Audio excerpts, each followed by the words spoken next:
欢迎来到第5万事屋。前期我们在实况中说到了关于地窖周围会有风声的问题，于是就看到好多同学都说没听过，甚至不知道地窖口会有风声。那蔡牙以往的视频都是用眼睛看的，今天就不一样了。这一期我们就来用耳朵听，听听这个地窖风声到底是个啥样的声音。而且不只是风声，专业里还有好多信息都是我们用听来判断，然后决定下一步行动的。现在就跟着蔡牙一起来听听吧。第一个就是地窖风声，当庄园只剩下最后一个求生者时，地窖开启后，周围就是这种声音。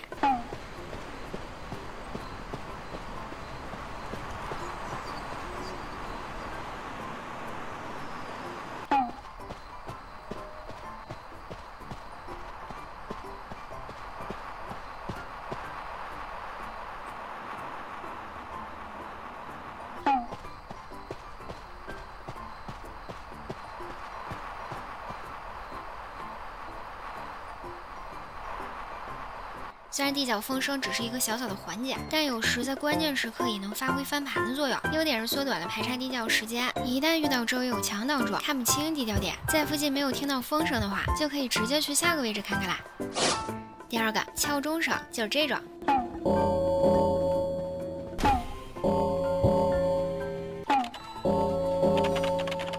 我猜是不是还有人以为这个声音是因为队友挨打才出现的声音？其实不然，敲钟声只监管存在感，只要想起这个声音，即只监管1阶技能已开启，再响一声就是开启了2阶技能。因为监管除了带天赋张狂外，打人是开技能的最直接途径，所以有时候我们才会看到队友受伤那一刻，敲钟声同步响起，就是这个原因。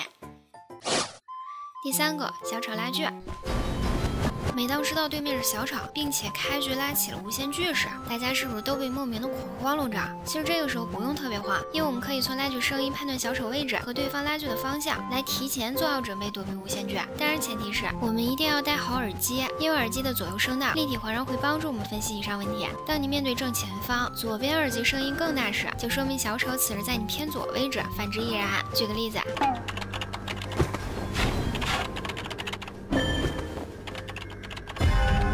现在可以感受到我们右边耳朵拉锯声音更强烈，只有调整面对视角时，两边耳朵声音都一样强烈。那这个时候基本可以判断对方是在我们右侧拉锯，所以为了防止被锯的，可以把注意力全部放在右边方向。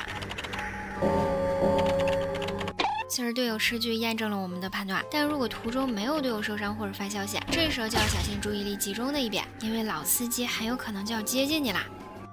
第四个电机进度，你们有没有遇到过这种情况？当队友压好电机，而你又刚好赶到帮忙修机，其实压机队友松手，但信号还没来得及发的那一刻，因为你的加入，电机瞬间修卡，给另一边的队友完美的压好了一道闸，或是因为前期忽略了队友信号，没补到遗产机选的开心机，造成多修的情况。那学会听电机变进度也是很重要的。我们分3个阶段进行听声实进度。现在听到的就是刚摸到电机不久的声音。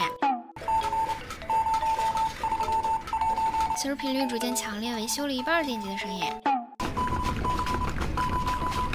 而这种频率更高的声音就是电机快修好时的声音。最后就是关于监管所带技能，都知道不管是修机、遛鬼还是救人，我们只有了解监管技能，才能更好的完成自己手中的任务。即便这些技能都用在了远处看不见的队友身上，但依然是可以通过声音判断的。那7种辅助技能中，除了我们能看到的4种外，剩下的3种分别为闪现声音、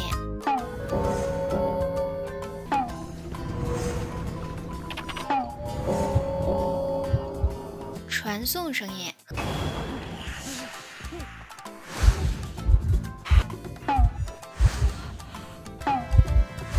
和金身声音。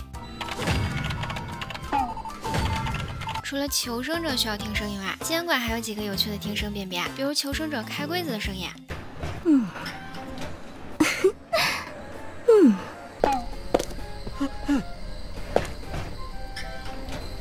求生者开箱子的声音，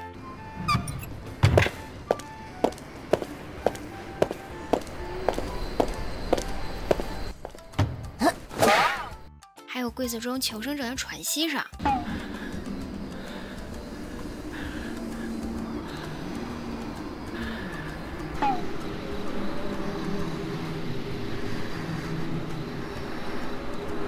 一旦你能清楚听到这些声音，不用怀疑，直接去你最近的柜子或者箱子处找人吧。再见。